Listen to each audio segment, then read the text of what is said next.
So, our objective number 4, changed protocols require positive reinforcement of these new behaviors, as we will learn by taking a look at the ABC model for behavior.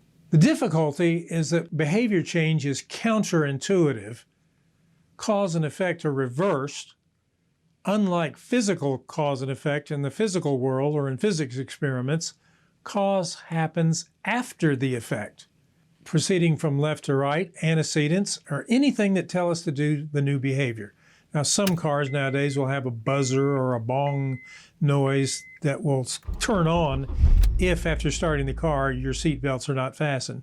So that noise or that buzzer is an antecedent that's telling us we're supposed to click our seat belts together.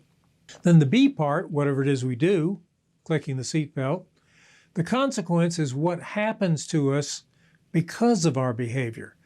And this is the key and the counterintuitive part about behavior analysis, is that consequences are what truly cause behavior to either continue or stop. So behavior is the effect to the left, consequences are the cause. So that's the counterintuitive part. Let's take a look at that. For example, you may have a question you want to ask a friend. If you have a smartphone, you know that you can use a messaging app on your phone. You can press the icon on your phone to send a message to ask your friend that question. Then after you've done so, you get a response from your friend, you get an answer, which is what you wanted. So that positively reinforces you for the behavior of pressing the icon and typing out some sort of a message for your friend. However, let's suppose that same situation, the antecedent is you have a question for your friend, you do the same behavior, press the icon, type out a message, but then nothing happens. You may repeat that behavior 2 or 3 times, but eventually, if this friend never responds, you will stop doing that. I have to learn with new acquaintances to ask the question, how do you prefer to communicate? Do you prefer voicemail? Do you prefer email? Do you prefer messaging on your device?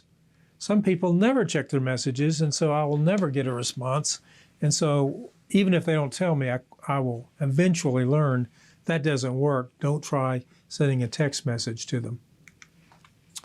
There's the reason why. Nothing happens, so we'll stop pressing the screen icons.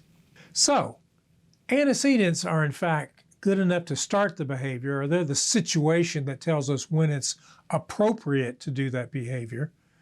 But whether or not that behavior continues or not depends on the consequence side, what happens to us.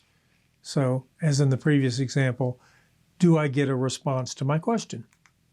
So, here's where we get it wrong. The antecedents, we say we tell them, we train them, and the complaint is, but I told them to do it. So you get frustrated, but then as we saw before, the behavior reverts back to the old habits, the old work process. And if the consequence of that is nobody notices whether they do it or not, then there's a lack of a consequence for doing the new behavior. So we learn from that that the problem isn't over here, I told them to do it. The problem is over on the consequence side. So you need to put your emphasis over there. The difficulty is most people want to repeat the antecedent and they want to do the same thing harder. It's the typical fallacy or problem with controlling behavior. Say, well, I'll tell them louder, or I'll hold another meeting, or I'll put a bigger sign up, or something of that nature. And that's not the issue. They know what it is they're supposed to do, but it hasn't been built up into a habit through reinforcement.